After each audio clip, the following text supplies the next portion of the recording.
Good morning, sir. This is the group 3. Today, we will discuss about the condition of science education in the country. Science education in the Philippines is crucial for progress, but it still faces many challenges. In many schools, especially in rural areas, students struggle with outdated or missing laboratory equipment. Instead of performing experiments, they often rely on textbooks alone, making it harder to grasp scientific concepts. Another big issue is the lack of well-trained science teachers. Many educators don't have enough resources or proper training to effectively teach complex topics. Low salaries and heavy workloads also discourage talented individuals from performing teachers. Affecting the quality of education, the way science is taught also needs improvement. Too much focus is placed on memorizing facts rather than understanding. And also, despite these struggles, there are efforts to improve science education in schools, the government, and private organizations. The government and private organizations are working to provide better training for teachers, upgrade lab facilities, and introduce programs that make science more interactive. Science fairs, scholarship, and research opportunities are helping students see the real-world impact of science. For the Philippines to keep up with the global advancement science, education needs to be strengthened. With better support for teachers, improving learning resources, and a more engaging approach to teaching, students can develop skills and curiosity to drive innovation and national progress. State of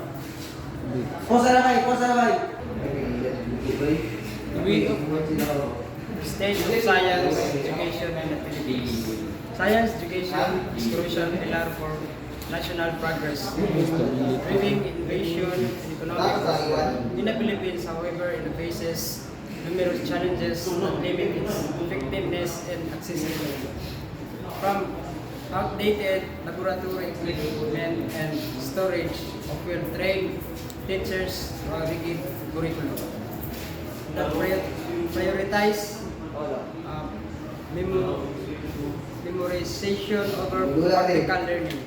There is much need to be improved to keep global advancement in science and technology. Another pressing concern is shortage of qualified science teachers. Teaching science effectively requires more than knowledge. It demands the ability to engage students in critical thinking and practical application. Unfortunately, many educators do not have access to proper training and professional development. With relatively low salaries and high workloads, fewer individuals choose to pursue technique as a career, leading to a gap in quality science education. And also, malaga ang science education sa Pilipinas para sa pag-unlad ng bansa. Ngunit naharap ito sa maraming hamon tulad ng kakulangan sa laboratory, tulad ng equipment, guro at lumang paraan sa pagturo ng mga tuon sa ulo kaysa sa praktikal na pagkatuto. Dahil dito, nahihirapan ang mga estudyante na malawaan at magamit ng maayos sa sensiya. Kaya kakaunti ang nagpapatuloy sa na kurso sa kabila nito. May mga hakbang sa ginawa tulad ng mas magandang pagsasanay para sa mga guro, pag-upgrade ng pasilidad, at mas interaktibong paraan sa pag-aaral at pagpalakas ng science education ay mahalaga upang mapalago ang inobasyon at ihanda ang bansa sa mga makabagong teknolohiya. At mahalaga ang science education sa Pilipinas dahil ito ang susi sa pag-unlad ng teknolohiya, ekonomiya at agham sa bansa. Gayunpaman, marami itong kinakaharap na hamon, kabilang ang kakulangan sa laboratory equipment, kabilang ang pagsasanay para sa mga guro at lumang paraan ng pagtuturo na nakatuon. Sa pagsasaulo kaysa sa praktikal na aplikasyon ng kaalaman. Dahil dito, maraming estudyante ang nahihirapang maunawaan ang agham at nawawalan ng interes mga kurso may kaugnayan sa STEM or Science and Technology, Engineering and Mathematics. Bukod sa mga problemang ito, may kakulangan din sa suporta at pundo sa agam at teknolohiya sa maraming paaralan, lalo na sa mga probinsya. Maraming guro ang nahihirapang turuan ang mga estudyante dahil sa limitadong materyales at kakulangan sa training. Para sa makabagong pamamaraan ng pagturo, ang sobrang pagtuon sa standardized testing ay nagiging hadlang din sa paglinang ng kritikal na pag-iisip at malikhaing solusyon sa mga tunay na problema.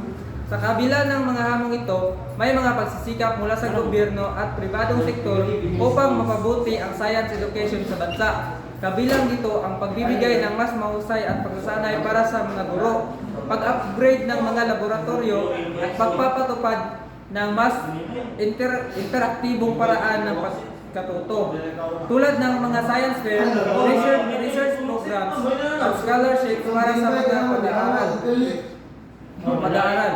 Upang makasabay ang Pilipinas sa mabilis na pag-unlad ng teknolohiya at agham sa buong mundo, kailangan bigyan ng mas malaking suporta ang science education sa pamamagitan ng modernisasyon ng curriculum, mas maraming oportunidad para sa hands-on learning at suporta sa mga guro at estudyante.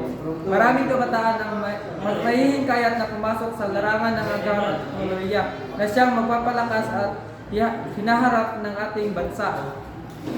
Bakit importante ang science education?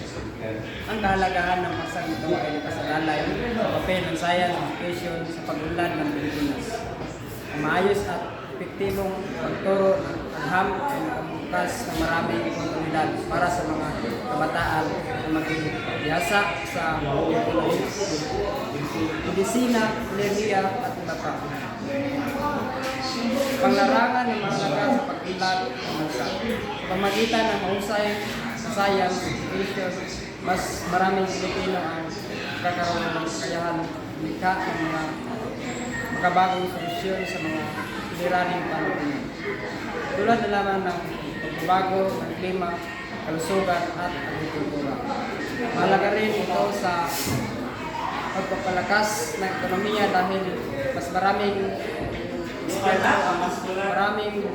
tambag, agham at industriya na magdadala ng bagong kaalaman at teknolohiya sa bansa. Bukod dito, ang pagpabuti ng science education ay pagpapalakas ng kakayahan ng Pilipinas na magpagsabayan sa global competition sa agham at teknolohiya. Kapag mas maraming Pilipino ang may sapat na kaalaman sa agham, mas maging handa ang bansa sa harap ng mabilis na pagbabago sa teknolohiya agham sa buong mundo. Sa kabuuan, mahalaga ang science education dahil ito ang pundasyon sa pag-unlad, inobasyon at pagiging handa ng bansa sa hinaharap. Sa pamagitan ng pagpapalakas ito, mas matutugunan natin ang mga hamon ng makabagong panahon at mapapabuti ang kalidad ng buhay ng bawat Pilipino. Kina.